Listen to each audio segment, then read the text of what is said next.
Le 14 novembre 2025, les chaînes françaises comme LCI et TF1 ont été suspendues au Mali.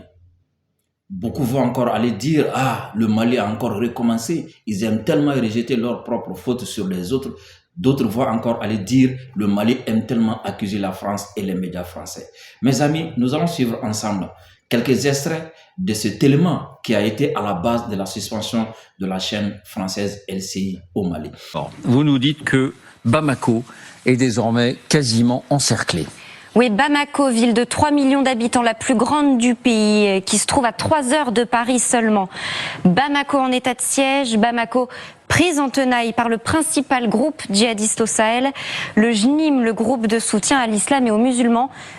Où se trouvent-ils ces djihadistes? Ici au nord de la ville, ici à l'est et au sud-ouest. Depuis quelques heures, ces forces poussent vers le sud. La pince se referme.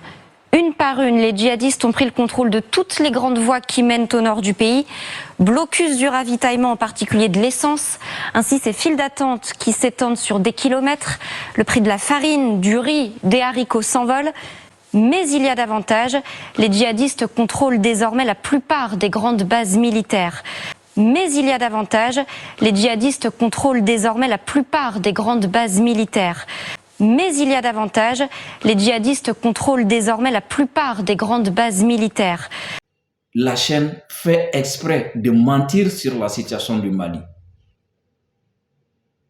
Après avoir exagéré avec des titres comme Bamako encerclé par des terroristes, Bamako pris en tenaille par des terroristes, Bamako en état de siège, la présentatrice va encore très loin pour dire que les terroristes sont positionnés à l'est de Bamako, certains sont au sud-est de Bamako, certains sont même positionnés au nord de Bamako. Elle va enfoncer le clou pour dire que les plus grandes bases de Bamako sont contrôlées par des terroristes. Qaïda. Où se trouvent-ils ces djihadistes? Ici au nord de la ville, ici à l'est et au sud-ouest. Depuis quelques heures, ces forces poussent vers le sud. La pince se referme. Mais il y a davantage. Les djihadistes contrôlent désormais la plupart des grandes bases militaires. Le mensonge est grotesque. Où est la déontologie? Qu'est-ce qui peut pousser une chaîne à mentir de telle sorte? Qu'est-ce qui peut pousser un journaliste à avoir autant de haine contre un peuple, contre un pays?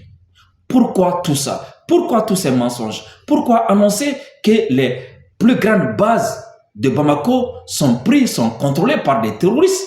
D'où viennent ces informations? Quelles sont les sources? Où est parti l'esprit de discernement de ces journalistes, de ces chaînes?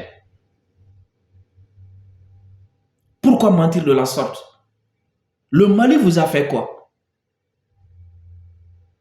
Le Mali vous a fait quoi?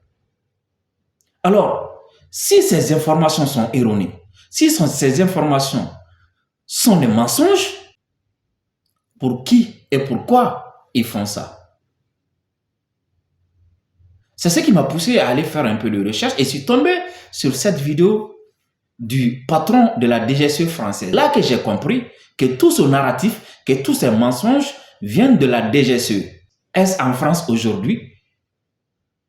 Tout ce que les journalistes disent sont dictés par la DGSE? J'aimerais comprendre.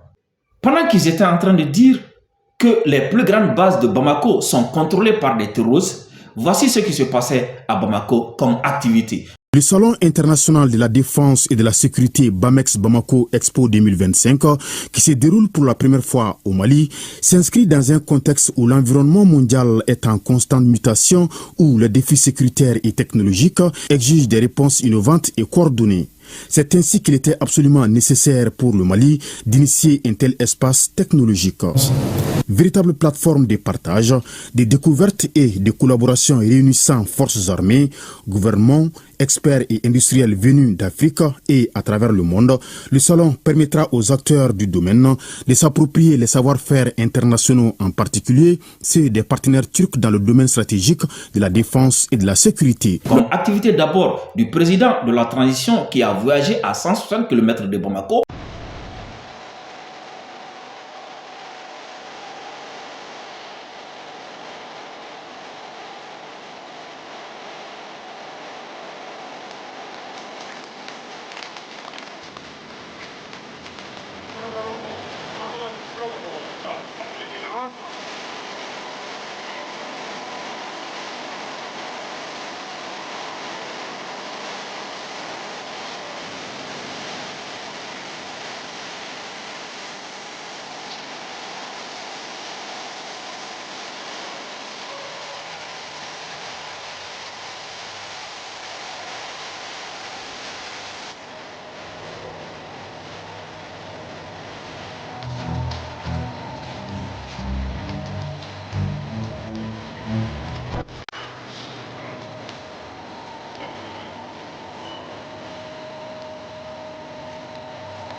Tout ça dans un pays contrôlé par des terroristes, tout ça dans une capitale encerclée, assiégée, pris en tenaille par des terroristes. Il y a quand même des questions à se poser.